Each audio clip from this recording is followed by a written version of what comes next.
Hello, I'm Dell, and welcome to What You Need to Know About Home Studios for Social Media. In this episode, we're going to show how to use Audacity as a clip player, and we're even going to bring in some news, weather, and sports. And hang around, there might even be a Dell Extra in it for you.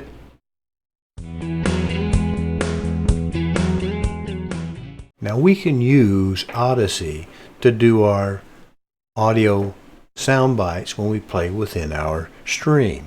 It works very well.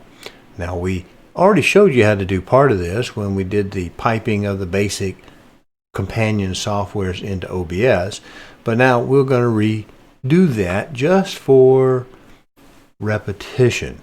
So I want Audacity to play, and I want it to play all the time, so I'm going to set it up as a global audio. So I'm going to come over here to File, Settings, Audio, and I'm going to add it to the first open spot I have, which happens to be Audio 2. It doesn't really matter as long as you're consistent from where you place it. I'm going to go ahead and hit Apply. Okay, now we have it put in there, and you'll notice instantly we have Mic Auxiliary to open up, but that's not very helpful to an old fellow like me because I might forget what's on Mic Auxiliary 2.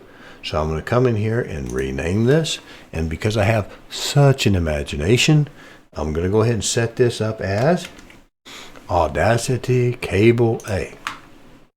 It helps me because when I'm looking at my audio mixer and I've got my brain stretched out over several different things I've got to do, that just does help me do that. So now there we are. Now let's go ahead and change this and look at the right hand side where I have Audacity queued up. Now what we've done to this point is we've connected our Audacity pipe, our cable A, into OBS. We have to connect the other end of it, and let's look over here at the Audacity software. Let's look up to the top and we see the Yeti mic. Do you remember when we've talked so many times about this, that a microphone is an output, and we can share an output like you can hook more than one speaker to a stereo. We use this mic and we pipe it to Zoom or Skype or whatever we use for our virtual meeting software. It goes to OBS, and it also goes, in this case, to Audacity.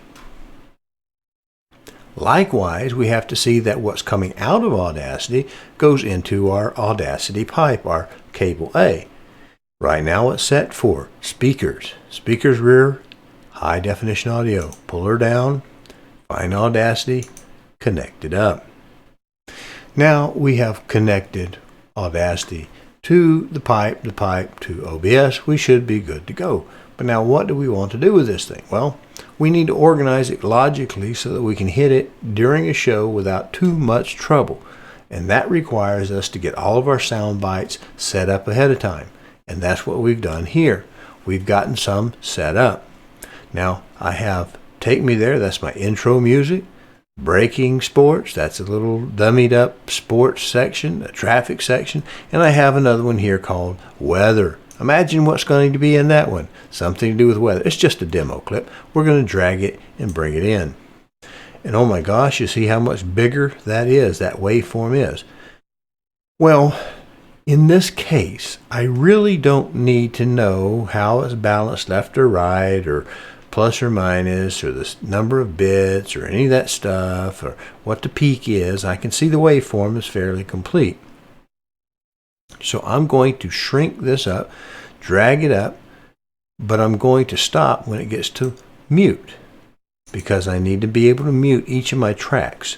The way Audacity is going to work is it's going to play all tracks simultaneously, and I don't want to hear all tracks simultaneously, so I have to pick the one I want. So I mute them all, pick the one I want. Now here our scene is set up with our audio player loaded. Maybe I have 4, 5, 6, 7 more. Well, then I would just do them the same way so I could see them in complete list as possible. If I were, say, having talent in the Studio K there, I might screen share my engineer's panel to my talent so that my talent can then look at the different sound bites. I would also give my talent ahead of time a list of what it basically says, kind of typed out. They would know what the intro music is, intro or bumper or closing music, however you want to call it, infill, exfill. They would also have sports. We'd know that what's in sports. It's not something they're going to be dealing with. It's just something the engineer plays when it's time to cue that up and go. Same way with any of these others. But if we were doing an interview show and we had different comments and different segments, different lengths of sound bites, that's where we can say, play number 4 or number 5, and the two of us have a list, right? We have a text list, a copy that tells us what the clips are going to be, and we go find them. Okay. Now we've added that in. What do you say we give a demonstration a try? So I'm back on that engineer's panel, and I want to play music. But now, right now, all are gray, so I have nothing queued up. And they're going to play the entire clip. Even though the longest one right here is the breaking sports, that's when it's going to stop when it hits the end of that and recycles. We can stop it, however, when we're done hearing that particular clip. So let's do the intro music. Let's go ahead and unmute it, and let's see if it shows up. Now I have to do one more thing. Let me switch back to, I need to come down here and bring this volume down. I need to pot this down to about 20 dBs. Hit the cog and do to advanced properties. I want to be able to hear it in my earphones so I know when that music is playing. So I'm going to turn it from the default, which is write all tracks, monitor off, to monitor and output. That way I can hear it in my earphones and I can tell when the sound is going. I may also tell if I got the wrong clip. If I'm trying to introduce sports and I'm getting something about the Flower League at the farmer's market, well, that's a good time to catch it. Now I've got that potted down. We should be good to go. Let's switch. Now we've got our engineer's panel on. Let's give this a try. And if it works, I'll be able to hear it in the microphone and the earphones, and you'll be able to hear it in the stream.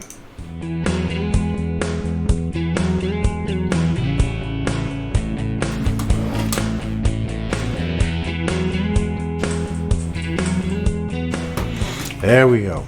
Now we stop it at any time by hitting the stop button and it resets. Immediately mute that section. Now we look like we are good and golden. We are cooking with gas. And now we want to introduce, we're blah, blah, blahing. We are talking and chatting. And what the people don't see, let me go ahead and put that main scene back up here and transition. Now we're doing our talk and we're ready to do something else. So we say, come on, it is now time for our local traffic. We hit that. We don't have to take our eyes off anything, just hit the button. Dell here with your drive time traffic. Nashville traffic is slow in all the usual places, but south of the Haywood Lane exit, I-24 East is blocked due to an overturned truck. Join us again. This is Dell with Nashville's traffic. Now, isn't that beautiful? Now, same thing, we're going on. It's time for the sports. Let's go ahead and turn that off, turn the sports on, and play it. Dell here with your breaking sports news. UT has fired Jeremy Pruitt, football coach, for cause after an internal investigation shows that there were violation of a Level 1 and Level 2 NCAA recruiting violation under his watch. And when you do this, according to sources, engineer can actually see how far we are along in the clip. The university will not be works fairly well. $12.5 million. So we're about to come to the end of this. Sources additionally say that current athletic director Philip Fulmer will retire as soon as UT can hire a new AD to replace him. This is Dell with your breaking sports news. And you see it stopped when it reached the end. Of course, to pull it back, if you want to reset that, just use your slide bar at the bottom, hit mute again. And of course, not to be outdone, because we have so much to do here, we have one more segment we want to play. How about doing our weather? Because now it's time for the weather to go with it. We do it exactly the same way. This is Dell with your Nashville weather. Tonight, increased cloudiness with a low of 40. Tomorrow morning, partly sunny, high of 55, low of 30. We're expecting your Saturday to be sunny with a high of 47, low of 32. Increased probability of precipitation Sunday and Monday with possibility of sleet and freezing rain Sunday, high of 52, low of 38. Monday, high of 56, low of 45. This is Dell with your Nashville weather. And thank you for that lovely weather report. It was brilliant. Now we're back to our show. You see how we got this going on? We simulated that. Now that's the first part, and that's how we get the Audacity in there. What do you think? Now that we have enough audio under our belt to add our audio clips in at will, it's a good time to also point out we could at the same time have an open monitor-only channel with our talent where we can talk back and forth. We just simply don't output it to the stream. So rather than necessarily listening to the clip, since I have a visual indicator of how it's going along in the line, I could also mute to the monitor so it's writing out to the stream and monitoring only our conversation between Studio K and Studio O. Isn't that a beautiful thing? The possibilities are endless. All we need is to kind of not try to rush in and try to make a barbecue in 15 minutes because it's just not going to happen. Okay? We got to learn how to do it. We got to catch our little seasons. We got to get a little taste for it and flavor for it so we start to get that natural feel for it. But it can be done. It can be done.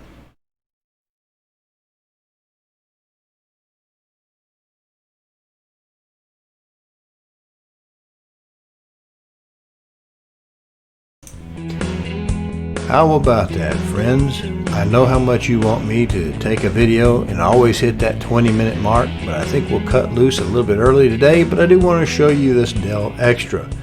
And now I know that you can hear the intro music playing along with my opening scene, and that's a beautiful, beautiful thing to have.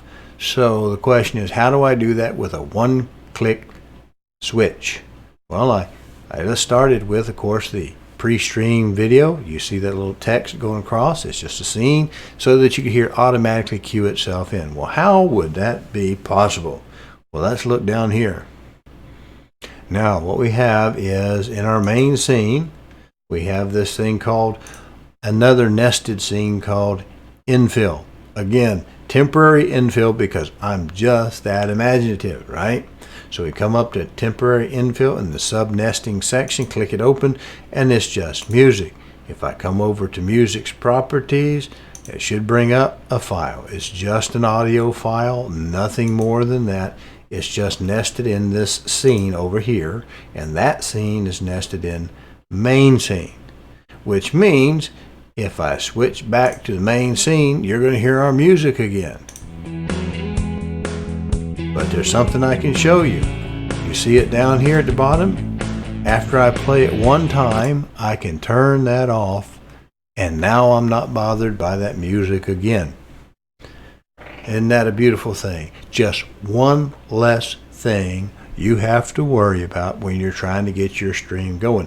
Imagine, if you will, you've got your engineer's panel, you're watching your frame rate and your preset, and part of what the pre-stream does is make sure that we have a good connection at that bit rate and that flow, and if you're not jamming up and losing things, and then you're ready to go, you've talked to your guest or you've got your outline ready for the day's show, and then you transition, and this is a way of just triggering that music without having to go to your Audacity panel and bringing in the initial music.